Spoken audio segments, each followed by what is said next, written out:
Hello, good afternoon student. आज के lecture में हम यहाँ पर सीखने वाले हैं offering bed pan and urinal और एनिमा। राइट, एनिमा क्या होता है, बेड पॉन क्या होता है, उसको कैसे देते हैं, कैसे बेड पॉन देते समय हम हमारे पेशेंट को असिस्ट करते हैं। ये भी एक इम्पोर्टेंट केयर के अंदर आती है और हमारे हॉस्पिटल सेटअप में देखा जाए कि हमारा डेली यूजेस में होता है। राइट, एनिमा एक इम्पोर्टेंट है।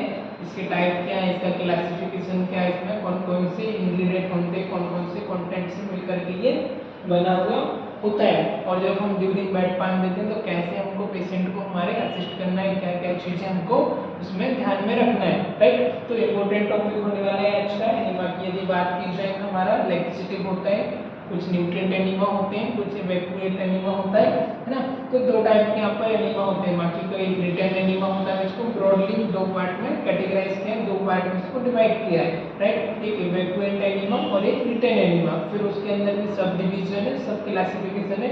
तो हम फर्दर उसको पूरा आज डीप में डिस्कस करने वाले हैं। जितना भी आज के लेक्चर में कवर होता है, नहीं होता तो फिर हम इसका पार्ट 2 रिलीज करेंगे, तो आप इसका पार्ट 2 देख सकते हैं। आई बटन पर उसका लिंक दे दूंगा। राइट, तो यहाँ से हम इसको समझ लेते हैं। सबसे पहले हमारा जीएनएम बैच है, हमारा सेकंड बैच का जो लेक्चर होने जा रहा है, सब्जेक्ट हमारा फंडामेंटल ऑफ नर्सिंग है। पेज नंबर की यदि बात करें, कुछ लोगों को पेज नंबर नहीं मिलते, तो आपको थोड़ा सिंपल और इजी हो, इसलिए मैं पेज नंबर की बुक से बताता हूँ। पेज नंबर हमारा 270।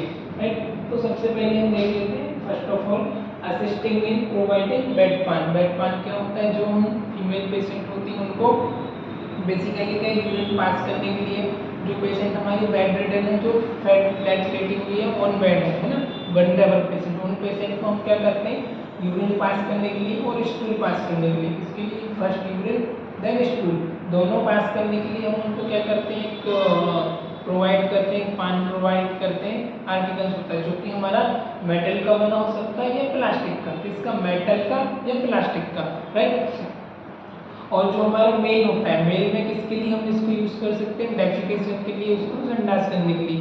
और जो फीमेल है, फीमेल में इसका बहुत यूज होता है, किसके लिए, यूरिनेशन के लिए और लैट्रिन करने के लिए। और जो हमारा मेल होता है उसमें सिर्फ एक ही इसका यूज होता है हमारा, किसके लिए, संडास करने के लिए। और जो हमारा मेल का यूरिनल आता है, यूरिन करने के लिए, यूरिन पॉट कमोड, वो दूसरा आ जाता है ना। तो इसमें ये सारी चीजें इसके अंदर हम डिस्कस करने वाले हैं। तो चलिए आज के लेक्चर को हम शुरू करते हैं without wasting any time. The definition is injection of solution, sorry enema का नहीं, हम फर्स्ट में देख लेते हैं ऑफरिंग बेड पान। बेड पान are used for female for urination and defecation and the male defecation there are two type of pan. यहाँ पर ये बात बताइए कि जो फीमेल पेशेंट उसमें यूरिनेशन के लिए और डेफिकेशन दोनों के लिए वो चीज़ यूज होती है, स्टूल पास करने के लिए और यूरिन पास करने के लिए। और जो मेल होते हैं उनमें ओनली स्टूल पास करने के लिए, फीसेस पास करने के लिए बेड पॉन का यूजेस किया जाता है। Right, is it clear. उसके बाद इसके टाइप यहाँ पर दिखाए होंगे, तो टू टाइप का होता है। फर्स्ट वन होता है हमारा fracture bed pan has lower rim, जो उसमें क्या होता है, रिम जो होती है उसकी जो अपर उभरी हुई स्ट्रक्चर होती है उसमें कम होती है रिम, है ना, क्योंकि पेशेंट को फ्रैक्चर है तो वो ओबियसली ज़्यादा मूवमेंट नहीं कर पाएगा, उसको हमको थिन बनाना पड़ेगा, उसमें रिम हमको कम देना पड़ेगा, है ना। उसके बाद फिर नेक्स्ट आता है हमारा रेगुलर बेड पान। रेगुलर बेड पान जो कि हमारा रेगुलर यूज होता है, नॉर्मल एक बेड पान होता है। इसमें क्या होता है, हमारे रेगुलर बेड पान में थोड़ा सा रिम रहती है, थोड़ा सा थिक रहता है, जो हम रेगुलर यूज करते हैं, हम इसको नॉर्मली पेशेंट को यूज कर सकते हैं। फ्रैक्चर बेड पान किसके लिए यूज होता है, it is the mostly use those client who can not raise their buttock or in whom such condition are contraindicated. कुछ कंडीशंस होती हैं जिसमें उसकी बटक है, उसकी हिप को वो राइज नहीं कर सकता, उसको एलिवेट नहीं कर सकता, या किसी कंडीशन को कॉन्ट्राइंडिकेट हो कि टीपीआर टोटल रिप्लेसमेंट सर्जरी हुआ, रिप्लेसमेंट, कुछ कंडीशन में हम अवॉइड करते हैं। तो हम उसको स्लाइटली उसको असिस्ट करके नर्सिंग और हमारे यूटिलिटी स्टाफ होते हैं, हम बेड पान प्रोवाइड करा देते हैं।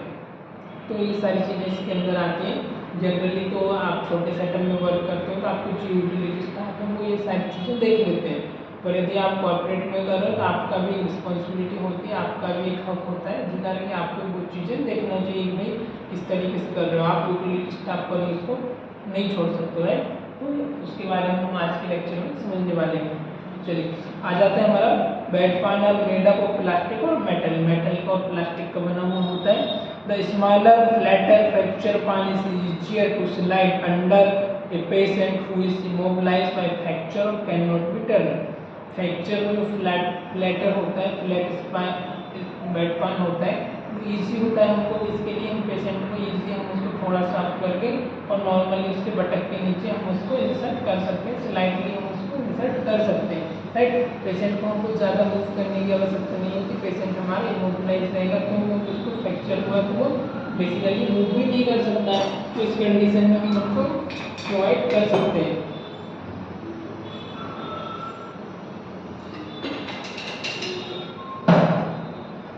ओके,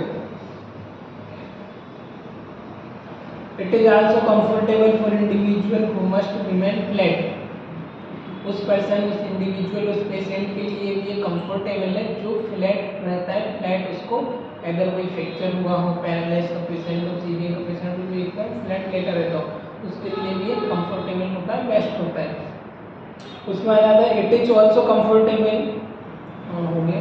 मेटल मेटल बेड पान are rinse with warm water before use since the cold surface may interfere the sphincter relaxation and uncomfortable for the patient। आपको उसको आफ्टर यूज क्या करना है, बिफोर यूज आप उसको गर्म पानी से थोड़े से हॉट वाटर में, रिंस वाटर में आप उसको धुल के उसको वॉश करके रख सकते हो ना, क्योंकि ठंडे पानी से करोगे तो पेशेंट को थोड़ा सा डिस्कम्फर्ट होगा और उसको रिफ्लेक्सेस आने में थोड़ी डिफिकल्टी हो जाएगी, तो आप उसे नॉर्मल थोड़ा सा हॉट पानी से आप उसको वॉश करके रिंस करके रख सकते हो। ओके, नेक्स्ट वन आता है हमारा when assisting the bed pan the nurse raise the bed to working height and pull the curtain around the bed. जब भी आप बेड पान प्रोवाइड कर रहे हो, आपको एक बात ध्यान में रखनी है कि आपको पेशेंट का प्राइवेसी मेंटेन करना है, राइट। फिर वो आपका पेशेंट मेल हो फीमेल हो, तो पेशेंट की भी डिग्निटी होती है, प्राइवेसी होती है, बहुत सारी चीज़ें आपको मेंटेन करना है। ऐसा नहीं कि पेशेंट आपका अनकॉन्शियस है, आपका कर्टन खुला है, आप उसको बेड पान दे रहे हो, इसको यूरिन पॉट दे रहे हो, तो ये सारी चीज़ों का भी आपको इसमें ध्यान रखना है कि पेशेंट को आपको नॉर्मल प्राइवेसी मेंटेन करना है, उसके बाद ही एनी प्रोसीजर आपको परफॉर्म करना है। फिर अगर वो जेनेटल की हमारी प्रोसीजर हो, है ना, या कोई अदर प्रोसीजर हो, इस बात का भी आपको विशेष ध्यान देना है प्रोसीजर परफॉर्म करने से पहले, ताकि पेशेंट का प्राइवेसी डिग्निटी आप मेंटेन कर सको। उसके बाद क्या करना है, हाइट एडजस्ट करना है पेशेंट का, यदि बेड आप पोजीशन के हिसाब से बेड की जो हाइट है, शेप है, आप उसको एडजस्ट कर सकते हो, ये सारी चीज़ें। फिर इसके बाद नेक्स्ट स्टेप में हम यहाँ पर क्या करने वाले हैं, the seat is use to cover the genital area but is lift as necessary to check proper placement of the fan।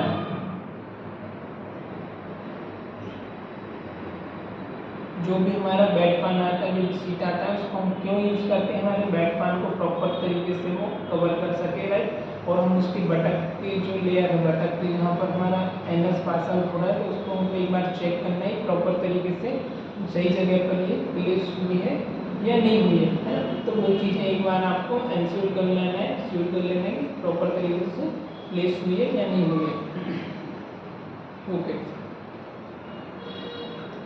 the patient lies on back with knee flat and feet flat on the bed, pushing the feet. The patient rises to the buttock of the bed। Patient को बोलना है थोड़ा सा, यदि conscious है वो कुछ level तक एक्टिविटी कर सकता है, तो उसके नी को फ्लेक्स करने के लिए, वो बटक को थोड़ा सा राइज करने के लिए हमको बोलना है, ताकि पेशेंट भी असिस्ट करेगा तो हमको भी वो चीज़ें ईजिली हो जाएंगी, ईजी कर सकते हैं।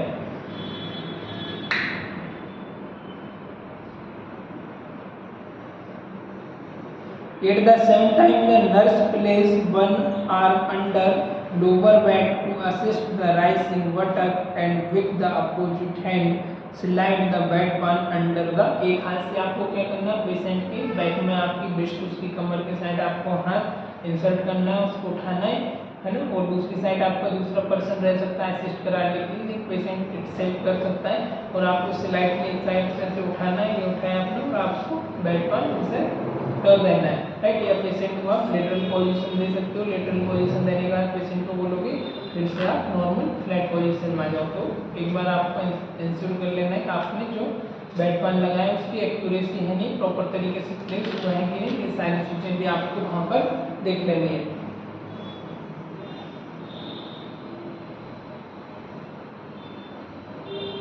At the same time, the nurse place powder may be used at the on the pan to ease its placement and decrease skin irritation. आपको पाउडर का भी यूज आप कर सकते हो, पाउडर का भी यूज कर सकते हो ताकि आपको इन्फेक्शन वगैरह ना हो ना, वहाँ पर आपका जो एरिया है वो अच्छे से हाइजीनिक मेंटेन रहे, ड्राई रहे, उसके लिए आप पाउडर का भी यूज कर सकते हो। स्किन इरिटेशन से बचने के लिए, प्रॉपर तरीके से प्लेसमेंट के लिए। Patient who are unable to assist by raising the buttock is positioned on the side. The nurse stand at the patient's back and place the bed pan against the buttock. हाँ, यदि आपका patient unconscious है, patient आपका खुद से activity नहीं कर पा रहे हैं, तो पेशेंट आपका एक जॉइंट पर जस्ट ऐसा लेटा हुआ है, आप उसको साइड लेटरल पोजीशन प्रोवाइड करोगे, ये साइड लेटरल होगी, फिर आपने मेजर कर लिया यहाँ पर उसकी बटक से, यहाँ पर उसका एनएस आएगा, तो आप वो प्लेस कर दोगे इसको आपके बेड पान पर, फिर को पेशेंट से फ्लैट पोजीशन में कर दोगे और पेशेंट को डेफिकेट करने के लिए बोलोगे, right.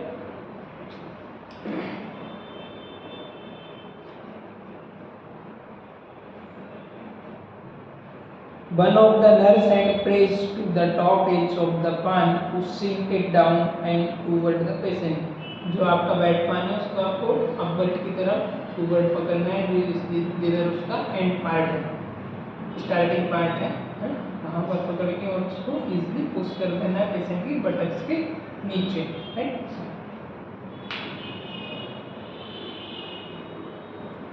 The other hand same time pull the upper hip allowing the patient onto the pump. Other hand से आपने जो पेशेंट को इधर की तरफ लेटरल की तरफ मूव किया है, तो आपको वापस से पुश करना है, उसको अलाउ करना है वापस से बेड पान पर आने के लिए। Okay, correct the placement of पान इज चेक्ड। बेड पान की जो पोजीशन है, प्लेसमेंट है, वो करेक्ट है कि नहीं है, वो भी आपको एक बार चेक कर लेना है, उसके बाद ही पेशेंट को डेफिकेट करने के लिए आपको बोलना है।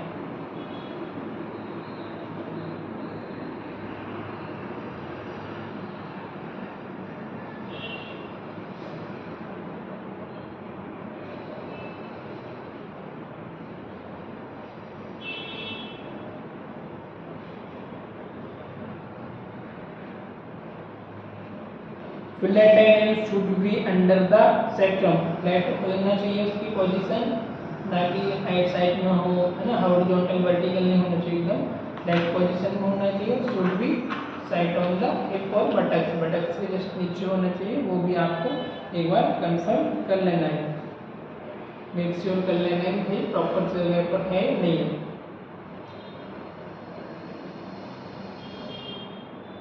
Unless contraindication, the head of the bed can rise to comfortable degree and the patient's knee are bent.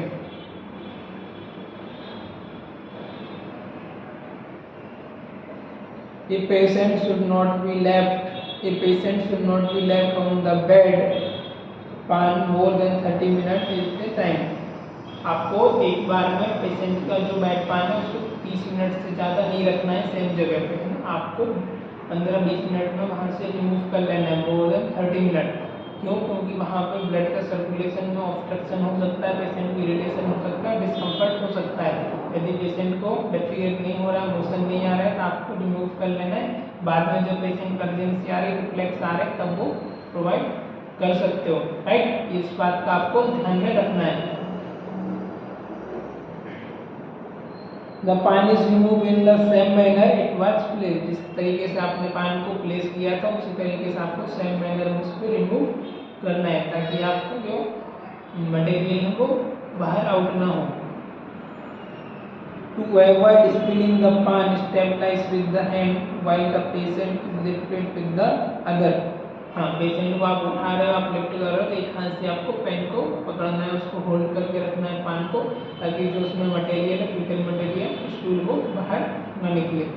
Is it clear? Okay. तो इतना हमारा इसमें असिस्टिंग का हमने देख लिया कि हमको किस तरीके से पेशेंट को असिस्ट करना है, तब हम उसको बेड पान प्रोवाइड कर रहे हैं। अब हम नेक्स्ट पार्ट में इसके डिस्कस करने वाले आफ्टर केयर। आफ्टर केयर होने के बाद फिर हम इसमें इंपॉर्टेंट हमारा बहुत इंपॉर्टेंट है, जिसको हम देखते हैं एनीमा। एनीमा का टाइप क्या है, उसका क्लासिफिकेशन क्या है, आफ्टर हम उस पर आने वाले। तो आई होप इतना आपको इस पार्ट का समझ आया होगा। इसमें हमने असिस्टिंग का देख लिया, हम आफ्टर केयर पे आ जाते हैं, फिर हम एनीमा पे आ जाते हैं। इतना होने के बाद आप आफ्टर केयर में क्या करने वाले हो वो देख लेते हैं। द बेड पान is empatizes with the cold water and if required clean with the detergent solution. If there is no toilet in patient room, the bed pan is covered with square of material during transfer to the utility room. हाँ, इस एक बात और आपको ध्यान रखना है, after care जो भी आपने बेड पान दिया उसको आपको रनिंग वाटर में प्रॉपर तरीके से कोल्ड वाटर में उसको वॉश करके रखना है। यदि रिक्वायर होता है तो आपको डिटर्जेंट से भी उसको क्लीन करके रखना है। और यदि आप जिस रूम में पेशेंट है वहाँ पर पास में टॉयलेट नहीं है तो आप उसको प्रॉपर तरीके से कवर करके जो यूटिलिटी रूम है वहाँ पर आप उसको भेज सकते हो, वहाँ पर आप उसको पहुँचा सकते हो। ठीक है, तो इतना हमारा ऑफरिंग बेड पान है। यूरिनल्स के अंदर हमने इतनी सारी चीज़ें देख ली है, बेसिक था हमारा, कुछ कॉम्प्लिकेटेड नहीं था। अभी देखने वाले enema, purpose, classification, contraindication, general instruction and procedure, right. तो फर्स्ट वन यहाँ पर हम एक डेफिनेशन ले लेते हैं, एनीमा की इंट्रोडक्शन ले लेते हैं, व्हाट इज द एनीमा। चलिए, तो कुछ कंटेंट हम बुक से उठाते हैं और कुछ हम पीपीटी से ले लेते हैं, दोनों मैं आपके साथ शेयर कर दूंगा।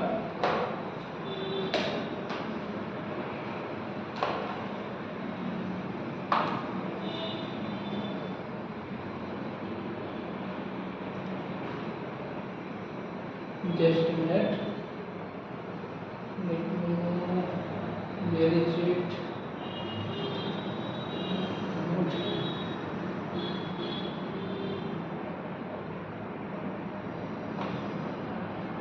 ओके,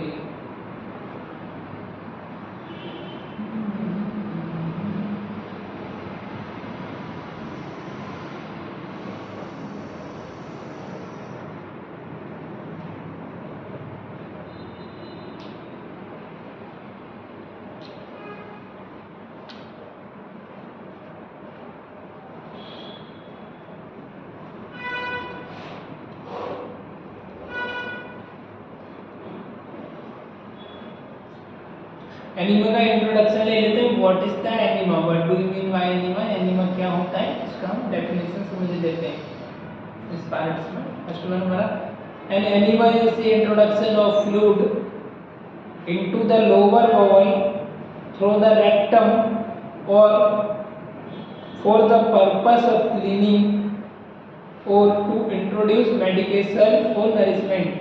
एनीमा एक इंजेक्शन होता है, एक सॉल्यूशन होता है जिसके अंदर जो किससे बना होता है हमारा सोडियम फॉस्फेट, मेनली जो एनीमा होता है। उसके बाद और भी इसमें न्यूट्रिएंट वगैरह भी होते हैं। तो अलग अलग हमारा एनीमा हर एक चीज़ से अलग अलग बना हुआ होता है। इसका बेसिक यदि पर्पस देखा जाए क्या होता है, क्लीनिंग टू द हमारी लार्ज इंटेस्टाइन बबल है उसको क्लीन करने के लिए, उसको नरिशमेंट करने के लिए, फीकल मटेरियल को लैक्सेटिव करने के लिए, लूज करने के लिए और बाहर निकालने के लिए इसका बेसिकली यूज होता है। पर्पस की बात की जाए क्या है यहाँ पर पर्पस हो सकता है टू रिलीव कॉन्स्टिपेशन और फीकल इन्फेक्शन, फीकल इन्फेक्शन और कॉन्स्टिपेशन को रिलीव करने के लिए, to prevent involuntary escape of fecal material during surgical procedure and delivery. GI tract का स्पेशली कोई भी सर्जरी होना हो या आपका डिलीवरी होना हो तो उस समय आप क्या करते हो, जीआई ट्रैक्ट का कोई भी सर्जरी भाई उसमें फीकल मटेरियल स्टूल रहेगा तो प्रॉपर तरीके से आप सर्जरी परफॉर्म नहीं कर पाओगे। तो उस चीज़ को स्कैप करने के लिए, रिलीज करने के लिए हम एनीमा देते हैं। फिर नेक्स्ट में आ जाता है to establish regular bowel function. Bowel function को जो है वो रेगुलर स्टेब्लिश करने के लिए, रेगुलर बनाए रखने के लिए pre operative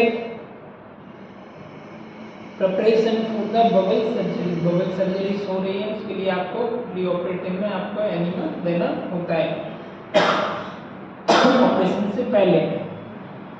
to promote visualisation of intestinal tract during radioscopic और इंस्ट्रूमेंटल एग्जामिनेशन, आपको कुछ भी रेडियोग्राफिक माइक्रोस्कोपिक कुछ भी आपका जी ट्रैक्ट का लोअर बबल जो है हमारी लार्ज और स्मॉल इंटेस्टाइन का माइक्रोस्कोपिक विजुअलाइजेशन करना हो, उसके लिए भी आप फीकल मटेरियल को स्कैप करने के लिए एक्सप्रेट करने के लिए आप एनिमल दे सकते हो। उसका अगर to clean the large intestine, large intestine को क्लीन करने के लिए कुछ पॉइंट और हम उठा लेते हैं। To stimulate defecation and to treat constipation, example simple evacuation enema, constipation को ट्रीटमेंट करने के लिए और आपको नॉर्मल डेफिकेशन को बनाए रखने के लिए। To soften the hard fecal material, example oil enema, जो आपका हार्ड फीकल मटेरियल है उसको पास करने के लिए आप उसको सॉफ्ट करने के लिए ऑयल एनिमा दे सकते हो। To administration medication, example sedative enema, कुछ मेडिकेशन भी होती हैं जिनको भी एडमिनिस्ट्रेशन करने के लिए हमको एनिमा देना होता है। बुक में इतना डिस्क्रिप्शन नहीं दिया है डीपली, पर थोड़ा सा हम समझ लेते हैं, इंपॉर्टेंट है तो आपको जानकारी होनी चाहिए। और बेसिकली जो ज़्यादा यूज होता है हमारे हॉस्पिटल में वो हमारा सोडियम फॉस्फेट एनिमा होता है, तो उसके बारे में हम थोड़ा सा उस पर ज़्यादा जोर देंगे, उस टॉपिक को हम ज़्यादा अच्छे से समझ लेंगे। To protect and soothe the mucous membrane of intestine and to check diarrhoea, example emollient enema. To protect and soothe the mucous membrane of intestine and to check diarrhoea, diarrhoea को check करने के लिए हमारे mucus membrane को क्या करने के लिए प्रोटेक्ट करने के लिए, और इंटेस्टाइन को हमारी इंटेस्टाइनल डायरिया को चेक करने के लिए हम क्या दे सकते हैं, इमोलिएंट एनिमा दे सकते हैं। To destroy intestinal parasitic,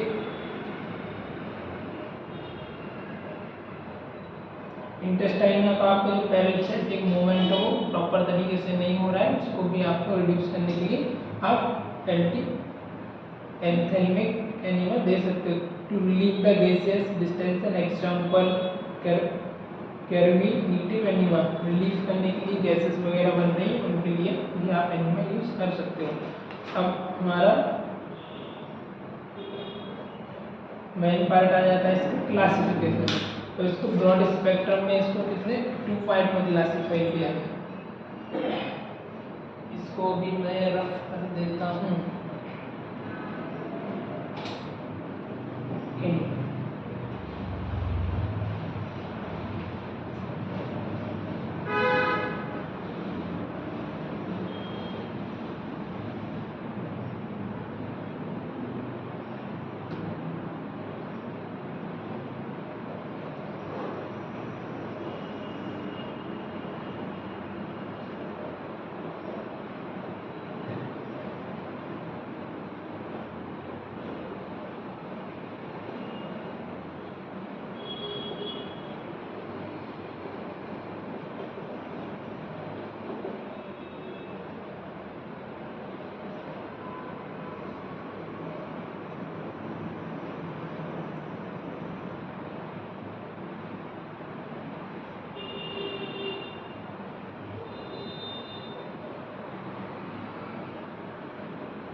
okay, चलिए ये हमारा एनिमा का क्लासिफिकेशन हो गया। इसमें हम देख लेते हैं कौन कौन से एनिमा आते हैं।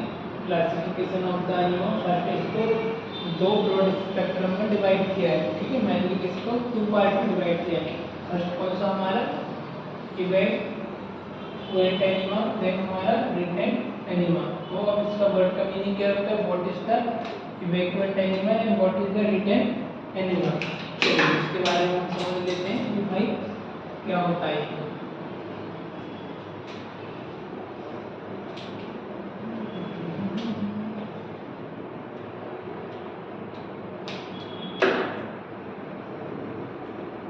Evacuate enema. इसके अंदर फिर हम यदि सब डिवाइड करें तो इसमें कौन सा आता है, simple evacuate enema, medicated evacuate enema और कोल्ड एनीमा।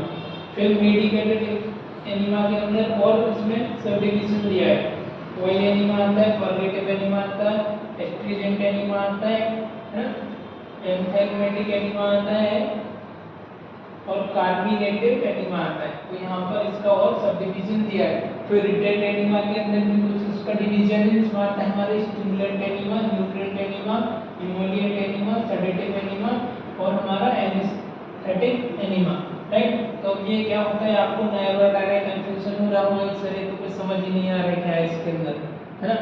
तो थोड़ा थोड़ा हम देख लेते हैं, बुक में ये चीजें दी नहीं है, पर बेसिकली आपको नॉलेज होना चाहिए कि भाई इवैक्यूएट क्या है, रिटेन एनीमा क्या है।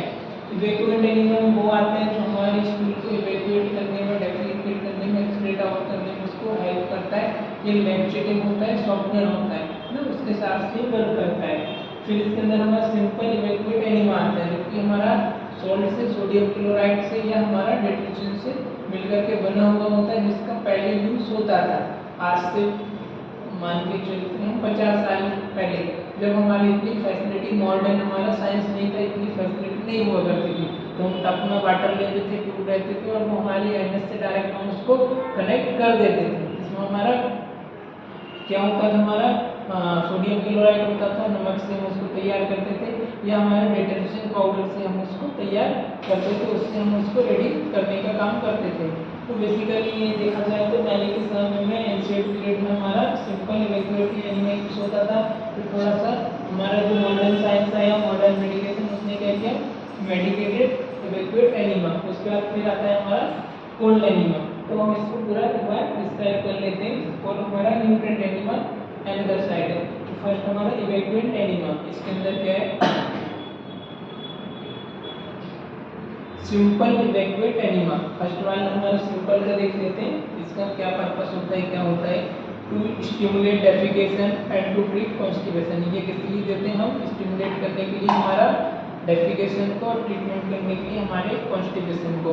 To relieve the gaseous distension by the stimulation of peristaltic movement, relieve करने के लिए गैसियस को और पेरिस्टैल्टिक मूवमेंट को स्टिमुलेट करने के लिए। To relieve the retention of urine by reflex stimulation of the bladder, आपका यूरिन रिटेंशन हो गया और आपका ब्लैडर में रिफ्लेक्शन कम आ रहा हो, उसके लिए हम इसको यूज करते हैं।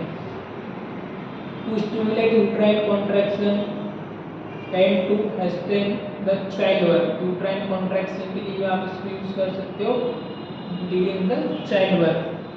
To clean the bubble prior to X-ray study, visualization of the bubble, example sigmoidoscopic surgery and written animals. Okay. जब आपको कोई सर्जरी करना हो, है ना, बबल ग्रोथ वगैरह, आपका जो रेक्टल है, आपका GI ट्रैक्ट है, लार्ज इंटेस्टाइन हो गया, स्मॉल इंटेस्टाइन हो गया, उसका कोई सर्जरी हो, तो सर्जरी के टाइम पर आप वो एनीमा को दे सकते हैं, जिससे कि उनका बबल से वो क्लीन हो जाए।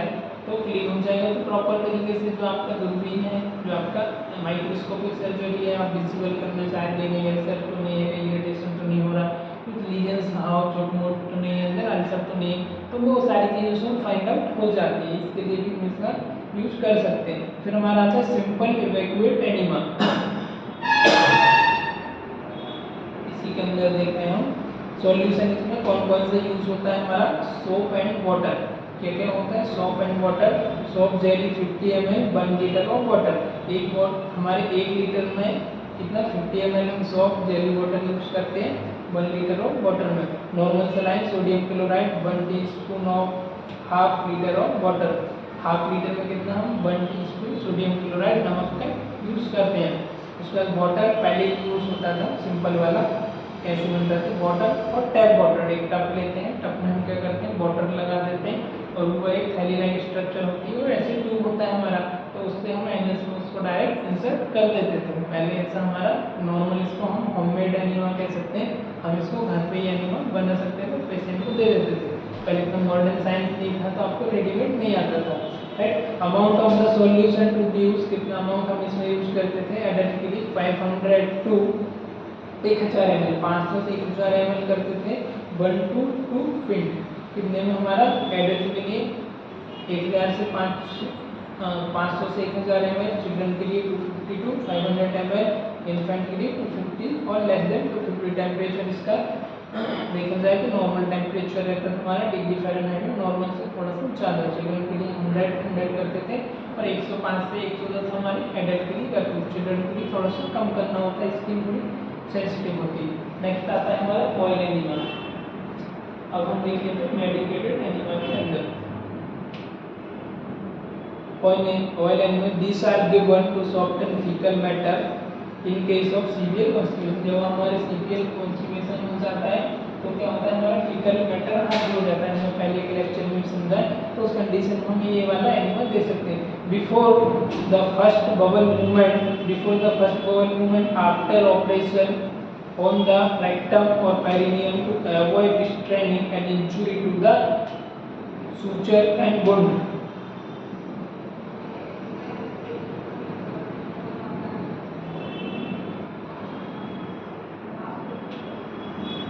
आपका जो भी बबल का सर्जरी हुआ है, बबल का कोई आपका सर्जरी हुआ हो, आपका बबल का फर्स्ट मूवमेंट करना हो आफ्टर ऑपरेशन, तो उस समय आप पेरिनियम वगैरह को जहाँ पर आपका हुआ है रेक्टम और पेरिनियम वो वहाँ पे आपको इंजरी ना हो और स्ट्रेस वगैरह ना हो, वो सारी चीज़ों को पॉइस ना हो, इसके चेंज करने के लिए हम उसको एनिमा दे सकते हैं ये वाला। It should be retain for half an hour to burn to soften the pieces. इसका पीसेस को सॉफ्ट करने के लिए कितना ड्यूरेशन लग जाता है, हाफ आवर से 1 आवर यहाँ पर ये टाइम ले सकता है।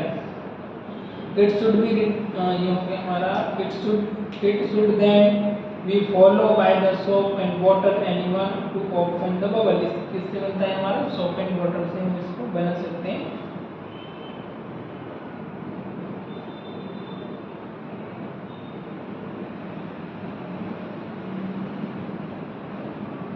इसमें क्या क्या यूज होता है हमारा, ऑलिव ऑयल होता है, गिंगरली ऑयल होता है और sweet oil. Ginger oil, sweet oil, castor होता है, ऑलिव ऑयल होता है। Amount of the solution to use 115 to 175, 115 से आप 175 ml इंसर्ट कर सकते हो एक बार में आपकी इंटेस्टाइन में। Temperature of the solution 100 degree Fahrenheit. Temperature कितना होना चाहिए इसका, 100 डिग्री फ़ारेनहाइट।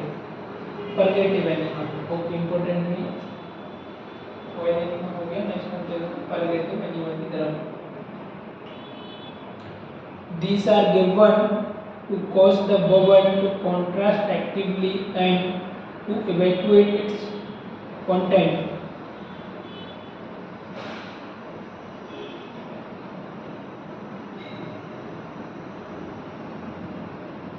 कॉन्ट्रास्ट आपको देना हो बबल के लिए, बबल में कोई आपका रेडियोग्राफी वगैरह करना है तो कॉन्ट्रास्ट देना होता है, तो आप कॉन्ट्रास्ट के रूप में इसको यूज़ कर सकते हो। और जो आपका कंटेंट है उसको इवैक्यूएट करने के लिए, उसको बाहर निकालने के लिए। It act by their irritating effect on the mucous lining stimulate peristaltic cause the evacuate of bowel. ये एक्ट कैसे करता है, देयर इरिटेशन अफेक्ट द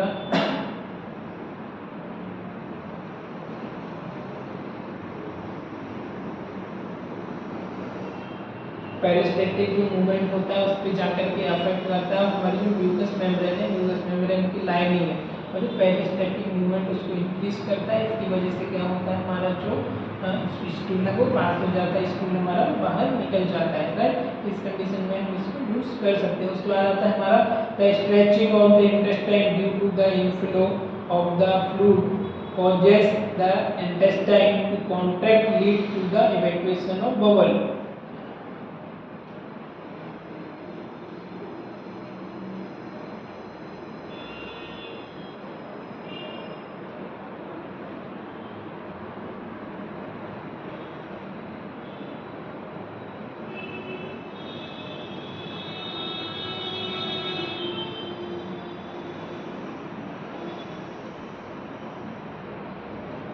ज़्यादा आपका वहाँ पर क्या हो गया हो, अगर वो जो आपका फीकल मटेरियल में ज़्यादा कलेक्ट हो गया हो, हार्ड हो गया, उसकी वजह से क्या होता है आपकी बबल्स मसल्स है वो स्ट्रेच होती है, उसमें प्रॉब्लम आती है, इरिटेट होती है वो। तो उसको नॉर्मल करने के लिए, उसको कॉन्ट्रैक्ट को उसको इवैक्यूएट करने के लिए हम ये एनिमा को यूज़ कर सकते हैं, परगेटिव एनिमा को। परगेटिव एनिमा किस चीज़ से मिलकर के बना हुआ होता है? सॉल्यूशन यूज प्योर ग्लिसरीन होती है इसमें 30 से 15 से 30 ml। उसके बाद आता है ग्लिसरीन एंड वाटर 1.2 इसका रेशियो होता है। ग्लिसरीन एंड कैस्टर ऑयल होता है 1.1। मैग्नीशियम सल्फेट होता है इसमें हमारा 60 to 120 ml with sufficient amount of water dissolve करते हैं हम इसको सफिशिएंट अमाउंट ऑफ वाटर में 60 से 120 ml with magnesium sulphate right. 1 to 3 enema magnesium sulphate 30 ml glycerine, इसको 1 to 3 रूल में डिवाइड किया है। फर्स्ट इसमें magnesium sulphate 30 ml 60 ml glycerine और वाटर 90 ml, ऐसा करके टोटल में हो जाता है हमारा 90 ml। Okay, amount and temperature of solution is that oil enema। फिर हमारा आता है anthelmintic enema. Anthelmintic enema This is given to destroy and expel the worm from the intestine.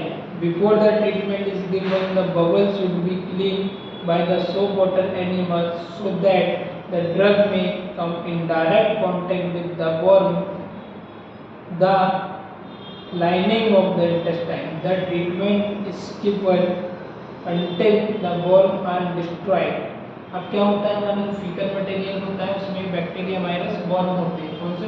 Worm और राउंड वर्म हम बोलते हैं। तो वर्म राउंड वर्म हो गए, उनको डिस्ट्रॉय करने के लिए, उनको मारने के लिए हमारा जो एक रिकवरी ऑपरेशन है तो उनको डिस्ट्रॉय करने के लिए हमें एनिमा देते हैं before surgery.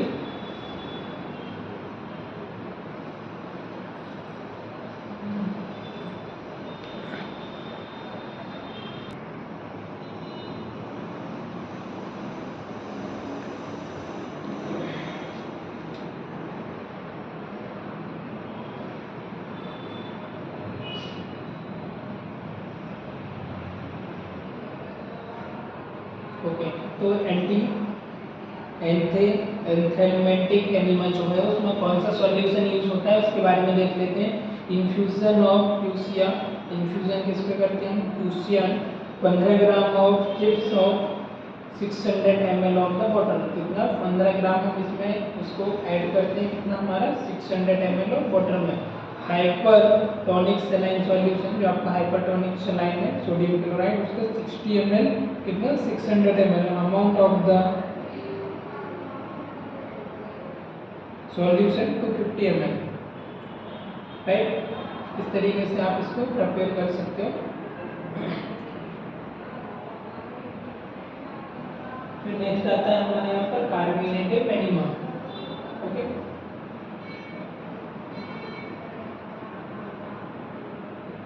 Carbonated enema anti spasmodic, इसको आप एंटी स्पास्मोडिक भी बोल सकते हो। जो मसल्स आपकी स्पास्म होती है, कॉन्ट्रैक्ट होती है, उसको रिलीफ करने के लिए, उसको रिलीज करने के लिए।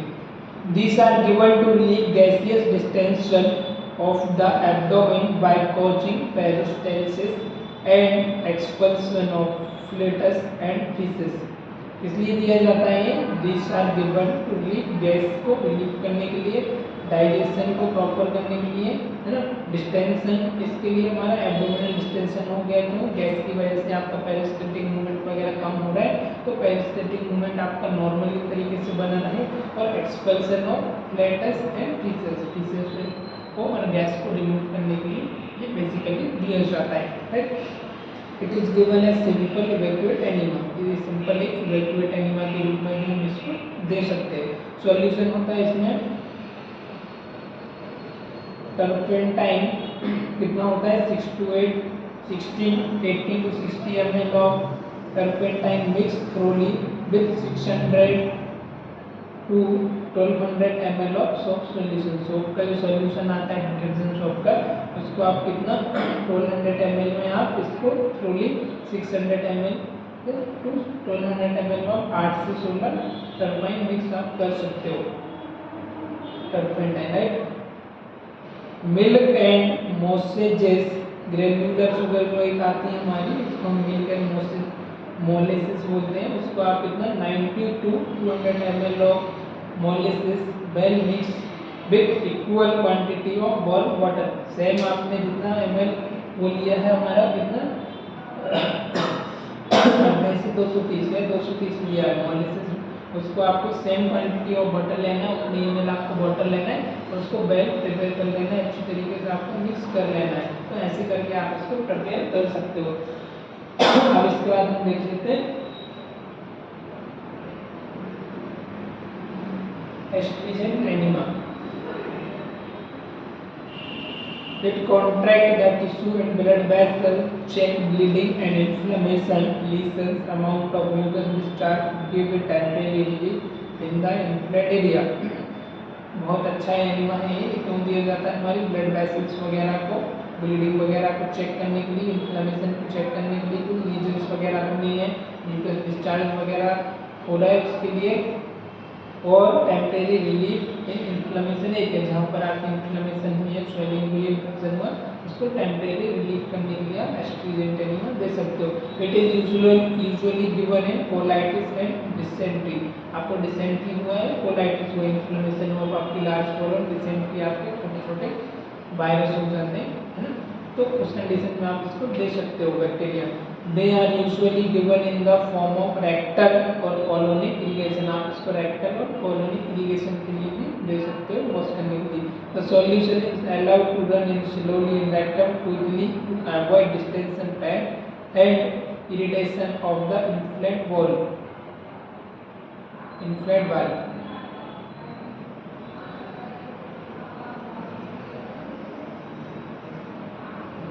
इसको स्लोली हम इंसर्ट करते हैं, स्लोली रन करते हैं और रिटर्न आता है, क्विकली वापस आ जाता है। क्यों? To avoid distension pain and irritation, और इन्फ्लेमेशन ना हो इसके लिए क्विकली रिमूव हो जाता है, इवैक्यूएट हो जाता है। Right, cold ice enema. फिर हमारा आता है next one, cold ice enema. अभी तक हमने दो कवर कर ली, simple evacuate enema, medicated evacuate enema, cold ice enema. अब हम देखने वाले हैं, this is given to decrease the body temperature, this is given to decrease the body temperature in hyperpyrexia and heat stroke। it is given in the form of cholinergic irrigation। right, इसको आप form of चॉलिनिक irrigation के रूप में भी दे सकते हो। और another इसके यूजेस है हमारा, तब आपकी बॉडी में हीट स्ट्रोक बढ़ गया, आपको हाइपरटेंशन हो गया, तो तब आप क्या कर सकते हो, टेम्परेचर को रिड्यूस करने के लिए, टेम्परेचर को कम करने के लिए इसको दे सकते हो। इसका कॉम्प्लिकेशन हो सकता है hyperthermia, abdominal cramps. Right, astringent enema ये हमने कवर कर लिया है। फिर नेक्स्ट आता है हमारा रिटेंट एनिमा। अभी तक हमारा इवैक्यूएट एनिमा हो गया।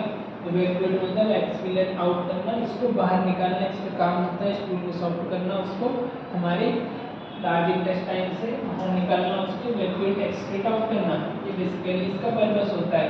अब नेक्स्ट वन आ जाता है यहाँ पर हमारा रिटेन एनिमा। रिटेन मतलब कि उसको रिटेन करके रखना, उसको एक ही जगह पर हमारा फीसेस से स्टूल उसको रिटेन रखना। राइट, आज के इसके अंदर आता है फर्स्ट हमारा स्टिमुलेंट एनिमा। ये stimulant enema is given in the treatment of shock and collapse. It is also sometime given in case of poisoning. Example, coffee enema is given in case of opium poisoning. Right, ये क्यों देते हैं हम? Treatment of shock and collapse. जैसे हमारा shock में चला गया, कोलैप्स में चला गया, उस कंडीशन में हम इसको स्टिमुलेंट एनिमा को देते हैं, स्टिमुलेट करता है। फिर नेक्स्ट हम इसको कब दे सकते हैं? Sometime in case of poisoning, opium poisoning वगैरह हमारे पेशेंट ने ली हो, उस कंडीशन में भी हम ये वाला एनिमा पेशेंट को प्रोवाइड कर सकते हैं, पेशेंट को ये एनिमा दे सकते हैं, है ना। राइट, उसके बाद फिर आता है हमारा solution. Black coffee 1 teaspoon coffee powder to 300 ml of the bottle. इसमें हम ब्लैक कॉफी मिलाते हैं, कितना? 1 स्पून मिलाते हैं 300 ml ऑफ वाटर में। कितना? 1 ऐसे प्रिपेयर करना है इसको, 1 टीस्पून 300 ml ऑफ वाटर। कितना? ब्लैक टी मिलाएंगे आप इसमें, ब्लैक कॉफी मिलाएंगे 1 स्पून 300 ml ऑफ वाटर में। Brandy 15 ml of brandy added to 150 ml to 180 ml of glucose saline। 120 से 180 ml का ग्लूकोज सलाइन लेंगे और उसमें हम 15 ml के मिलाएंगे ब्रेडी मिलाएंगे। इससे भी हम इसको अनदर प्रिपरेशन है। इसका amount of solution 120 to 240 ml हो सकता है। टेम्परेचर इसका हो सकता है 105 से 110 डिग्री फ़ारेनहाइट। नेक्स्ट आता है हमारा sedative enema. It is retention enema containing sedative drug to induce sleep. Okay, ये हमारा रिटेंशन एनीमा के अंदर आता है। इसमें हमारी ड्रग इंक्लूड होती है, ड्रग ऐड होती है जो क्या करती है हमारी इंड्यूस करती है स्लीप को। Drug use paraldehyde, chloral hydrate, potassium bromide. कौन कौन सी ड्रग इसमें होती है? Paraldehyde, chloral hydrate, potassium bromide. एक बार और रिपीट कर रहा हूँ, paraldehyde, chloral hydrate, potassium bromide. तीन ड्रग से मिलकर के बना होता है। Doses order by doctor, doctor के अकॉर्डिंग आप उसमें डोज ऐड कर सकते हो, उसका प्रिपेयर कर सकते हो। फिर नेक्स्ट आता है इवोल्यूट एनीमा।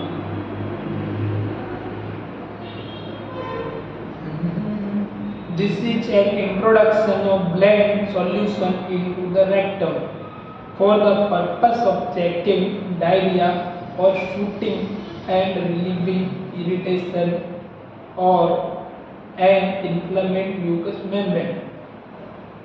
एक नॉर्मल ब्लेंड सॉल्यूशन होता है जो हम रेक्टम में उसको पुश करते हैं, रेक्टम में इंसर्ट करते हैं, चेकिंग डायरिया को चेक करने के लिए, और शूटिंग और रिलीविंग इरिटेशन और इन्फ्लेमेड म्यूकस मेम्ब्रेन को जो इन्फ्लेमेशन हुआ है उसको कम करने के लिए, उसको शूट करने के लिए और उसको रिलीव करने के लिए, हम मिनिमाइज करने के लिए प्रोवाइड करते हैं। सॉल्यूशन यूज होता है इसमें स्टार्च एंड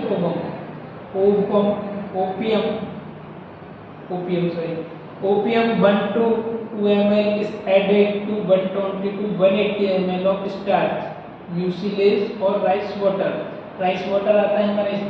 स्टार्च क्या होता है? पहले के ज़माने में क्या होता है, हाँ पहले के ज़माने, आज से लगभग 50 साल पहले की बात मान के चलो, क्या होता है, हम लोग गाँव पर एक हंडी होती थी, उसमें क्या करते थे, खाना पकाते थे। जो राइस वगैरह हो गया, राइस पकाते थे, राइस पकाने के बाद एक माड़ बचता था। माड़ मतलब कि बोला जाए बाइट जो होता है हमारा, जो चावल से निकलता है वो पानी लास्ट में बचता है, तो उसको हम छनाने के बाद अलग कर देते थे और चावल का अलग कर देते थे, उसको ड्राई होने देते थे। उसमें क्या होता है, उच्च मात्रा में क्या रहता है, उसमें स्टार्च प्रेजेंट होता है, जो कि हमारे ग्लूकोज फ्रक्टोज का, हमारा शुगर का उसमें मॉलिक्यूल होता है, शुगर का ये कंटेंट होता है। तो इसका हम यहाँ पर यूज़ करते हैं। इसका स्टार्च का म्यूसिलेज एलोन स्टार्च हो गया, सारी चीज़ें हम इसमें ऐड करते हैं। ऐसे इसको starch and opium 1 to 2 ml added 120 ml और 180 ml ऑफ स्टार्च आपका कितना है, 120 से 180 ml है, और उसमें आप ओपियम कितना ऐड कर रहे हैं, 1 to 2 ml। Amount of solution 120 to 180 ml आप इंसर्ट कर सकते हो, आप पुश कर सकते हो। टेम्परेचर हो सकता है इसका 100 से 105 डिग्री फ़ारेनहाइट। एनेस्थेटिक एनीमा आ जाता है नेक्स्ट हमारा।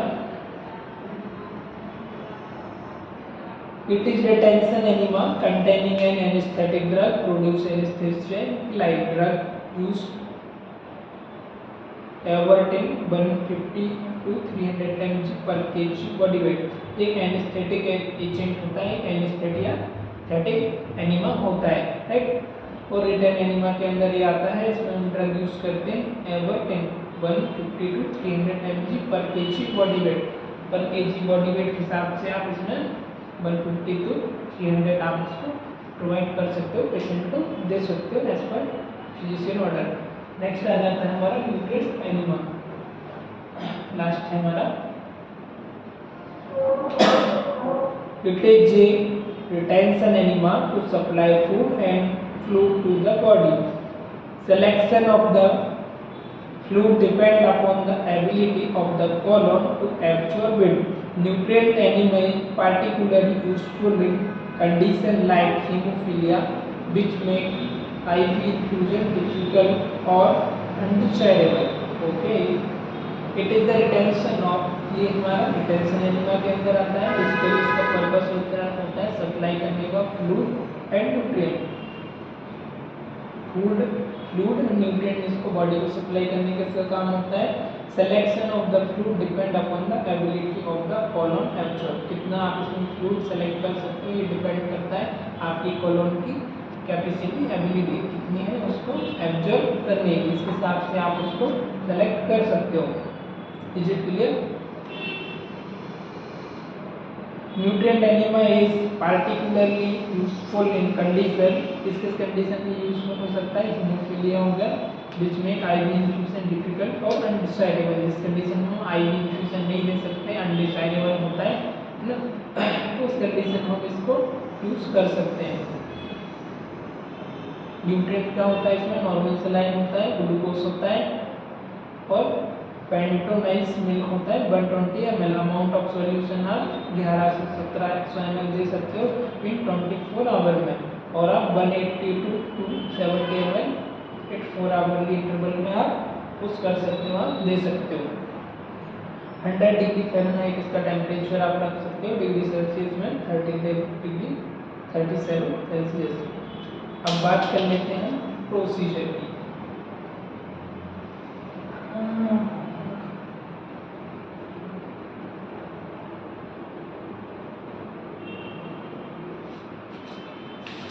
कॉन्ट्राइंडिकेशन और देख लेते हैं, जनरल इंस्ट्रक्शन देख लेते हैं और बेसिक इसका हम प्रोसीजर देख लेते हैं। कॉन्ट्राइंडिकेशन में क्या हो सकता है? एक्यूट रीनल फेलियर, पेशेंट को एक्यूट रीनल फेलियर हुआ हो, अभी अभी उसका रीनल ने किडनी ने फंक्शन करना बंद कर दिया हो, ऐसे पेशेंट को हम कॉन्ट्राइंडिकेटेड करते हैं, ऐसे पेशेंट को हम एनिमा नहीं दे सकते। फिर नेक्स्ट वन आ जाता है हमारे यहाँ पर अपेंडिसाइटिस, उसको अपेंडिक्स में इन्फेक्शन हुआ हो, अपेंडिक्स में स्वेलिंग हुई हो, अपेंडिसाइटिस हो, उस पेशेंट को आपको नहीं देना है। इंटेस्टाइनल ऑब्स्ट्रक्शन, कोई भी उसको इंटेस्टाइन ऑब्स्ट्रक्शन आ गया हो, आगे उसकी समझ नहीं हो, फीकल मटेरियल प्रॉपर तरीके से पास नहीं हो रहा हो, उस कंडीशन में भी आपको अवॉइड करना है। उसका इन्फ्लेमेशन एंड इन्फेक्शन हो, मतलब एब्डोमेन में इन्फ्लेमेशन हो, इन्फेक्शन हो, उस कंडीशन में भी आपको अवॉइड करना है, कॉन्ट्राइंडिकेटेड रहेगा। Recent surgical procedure involving lower intestinal tract, recent आपकी लोअर इंटेस्टाइन की सर्जरी हुई हो, प्रोसीजर हुआ हो, उस कंडीशन में भी आप इसको अवॉइड करोगे, आपको नहीं लेना है। उसके बाद फिर हमारा नेक्स्ट वन है यहाँ पर hypothermia and fluid electrolyte imbalance, hypothermia हो आपके पेशेंट को और फ्लूइड इलेक्ट्रोलाइट इम्बैलेंस हो गया हो, उस कंडीशन में आपका ये कॉन्ट्राइंडिकेटेड रहेगा। इंपॉर्टेंट पॉइंट है, कब देना है कब नहीं देना है ये आपको याद होना चाहिए। ओके, यंग इन्फेंट में आपको नहीं देना है। ऑब्स्ट्रेक्टिकल कॉन्ट्राइंडिकेशन लाइक एपीएच एक्सेट्रा, ऑब्स्ट्रेक्टिकल का जब हमारा गायनिक और ऑब्स्ट्रिक का कुछ उसको कॉन्ट्राइंडिकेशन हो तब आपको नहीं देना है। पोस्टपार्टम हेमरेज वगैरह का पेशेंट हो तब भी आपको अवॉइड करना है। फिर जनरल इंस्ट्रक्शन में हम देख लेते हैं क्या क्या इंस्ट्रक्शन हमको फॉलो करना है ड्यूरिंग इंसर्शन या during push off the enema. Right, review physician order, physician का ऑर्डर आपको चेक करने हैं, आप कोई भी प्रोसीजर करो, कोई भी मेडिसिन दो, बिफोर आपको फिजिशियन ऑर्डर चेक करना है। विदाउट फिजिशियन ऑर्डर के आपने मन से कुछ भी नहीं लग जाना है ना। सजेस्ट अमाउंट ऑफ सॉल्यूशन, आपको अमाउंट सजेस्ट करना है कितना, 150 to 250 दे सकते हो। टोटलर हमारा एज ग्रुप होता है बच्चों का, हमारे मतलब बच्चों का क्या थोड़े से और बड़े ऐसे इसको डिवाइड किया हम समझ लेंगे इस लेक्चर में। टोटलर का कितना हमारा इन्फेंट में देना है हमारा 150 to 250 ml, टोटलर में 250 to 350 ml, स्कूल गोइंग में 300 to 500, एडल्ट में देना है आपको 500 to 700 ml, 100 ml, एडल्ट में 750 to 1000 ml, 1000 ml। टेम्परेचर हो सकता है इसका 105 to 110 डिग्री फ़ारेनहाइट, चाइल्ड में हो सकता है 100 डिग्री फ़ारेनहाइट और लेस देन। तो प्रोसीजर देख लेते हैं थोड़ा सा जल्दी से, लास्ट तक 5 मिनट और लूँगा बस।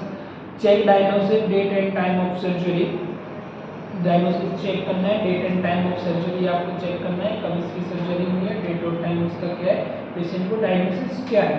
Assess client for any evidence of constipation, abdominal pain and cramp, defecation difficulty, client को असिस्ट करना है फॉर एनी एविडेंस, आपको कोई चीज़ को कॉन्स्टिपेशन तो नहीं है, एब्डोमिनल पेन्स तो नहीं है, क्रैम्प्स वगैरह तो नहीं हो रहा है और डेफिकेशन डिफिकल्टी तो नहीं है, वो सारी चीज़ें आपको चेक करना है। Assist client complaint of anorexia abdominal fullness, उसकी क्लाइंट की हमको कंप्लेंट असिस्ट करना है, उसको एनोरेक्सिया, लॉस ऑफ उसको लॉस ऑफ एपेटाइट को नहीं है, भूख लग रही है नहीं लग रही है, एब्डोमिनल फुलनेस को नहीं है, वो भी हमको चेक करना है। Assist clients control of external sphincter, उसका एक्सटर्नल स्पिंटर है उस पर उसका कंट्रोल कैसा है, कंट्रोल कर पा रहा है नहीं कर पा रहा है ना, एनएस का, वो भी आपको चेक करना है रेक्टम का। Assist the history of any previous enema associated with the irritation injury, पहले से कोई एनिमा दिया है उससे कुछ इंजुरी तो नहीं है, उससे कॉन्ट्रा इंडिकेशन तो नहीं है, वो भी आपको क्लाइंट से पूछना है, वो भी हमको असिस्ट करना है। Okay, assist the physician order for giving enema, enema देने के लिए आपको फिजिशियन ऑर्डर तो चेक करना ही करना है, कोई भी प्रोसीजर कर रहे हो, कोई भी मेडिसिन दे रहे हो तो बिफोर आपको याद में रखना है, ये चीज़ें नोट डाउन करना है, आपको मेक श्योर करना है भाई फिजिशियन का ऑर्डर है नहीं, कितने अमाउंट में देना है, कितना यूज का देना है, विदाउट फिजिशियन के ऑर्डर के आपको कुछ भी देना नहीं है। हाँ, बेसिक जो चीज़ें हैं जो रेगुलर चल रही हैं उनकी बात अलग है, इसके अलावा कुछ भी आप दे रहे हो तो आपको सीनियर स्टाफ से, टीम लीडर से, इंचार्ज से या जो भी मेंबर है आपको उससे पूछ करके ही कोई भी मेडिसिन प्रोवाइड करना है, कभी भी आपको मेडिकेशन एरर वगैरह ना हो, इसके लिए ये चीज़ें आपको हमेशा ध्यान में रखना है, क्योंकि यू आर ए नर्स है ना, for saving the life, not for dying the patient, right. तो आप पेशेंट को मारने के लिए नहीं हो, लाइफ सेव करने के लिए हो, तो हमारा पर्पस होना चाहिए कि हम जो भी चीज़ें दे रहे हैं, जो भी मेडिसिन दे रहे हैं पेशेंट उसको हमारा अच्छा होने के लिए, उसको रिलीफ करने के लिए, उसके कंफर्ट के लिए यूज़ करें, right. Thanks for watching this video and आप अपना कमेंट बॉक्स में लाइक शेयर करके अपना सजेशन हो आप दे सकते हैं, कुछ क्वेश्चन हो तो आप मुझे डायरेक्ट मैसेज कर सकते हैं कमेंट बॉक्स में, you can leave your comment, right, your question. Thank you.